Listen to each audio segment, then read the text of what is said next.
শান্তিপুরের প্রাচীন ও ঐতিহ্যবাহী সিদ্ধেশ্বরী মন্দিরের দুঃসাহসিক চুরির ঘটনাকে ঘিরে তীব্র চাঞ্চল্য ছড়ালো গোটা এলাকায়। জানা গেছে গতকাল রাত আনুমানিক 10টা থেকে 10:30টার মধ্যে মন্দিরের প্রতিমার সর্বোচ্চ অলংকার চুরি হয়ে যায়। কেই বা কারা এই ঘটনার সঙ্গে যুক্ত তা এখনও স্পষ্ট নয়। ঘটনার খবর পেয়ে দ্রুত ঘটনাস্থলে পৌঁছায় শান্তিপুর থানার পুলিশ গোটা বিষয়টি গুরুত্ব সহকারে তদন্ত শুরু করেছে।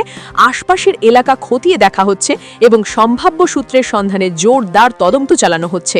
চুরির খবর পেয়ে মন্দির প্রাঙ্গণে উপস্থিত হন শান্তিপুরের বিধায়ক ব্রজকিশোর গোস্বামী। কিছুক্ষণ পর ঘটনাস্থলে পৌঁছান প্রাক্তন বিধায়ক অরিন্দম ভট্টাচার্য সহ একাধিক বিশিষ্ট ব্যক্তি ও স্থানীয় বাসিন্দারা। এদিকে এলাকাবাসীর মধ্যে প্রশ্ন উঠেছে, এত প্রাচীন ও গুরুত্বপূর্ণ একটি মন্দিরে এখনও কেন সিসিটিভি ক্যামেরা বসানো হয়নি? সন্ধ্যার ব্যস্ত সময়ে এই চুরির ঘটনা মন্দিরের নিরাপত্তা ব্যবস্থা নিয়ে গুরুতর প্রশ্ন তুলে দিয়েছে। এই ঘটনাকে কেন্দ্র করে এলাকায় ক্ষোভ ও উদ্বেগের পরিবেশ তৈরি হয়েছে।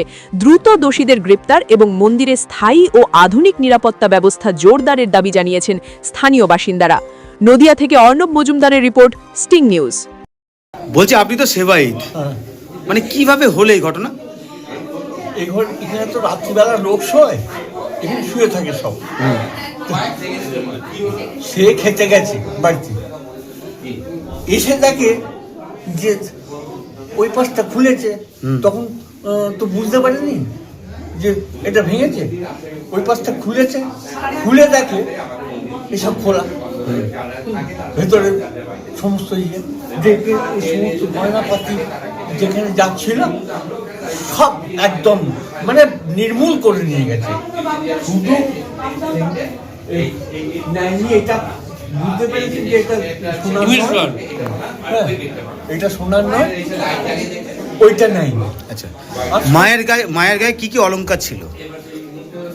মায়ের কাছে হার ছিল রূপোর, তারপরে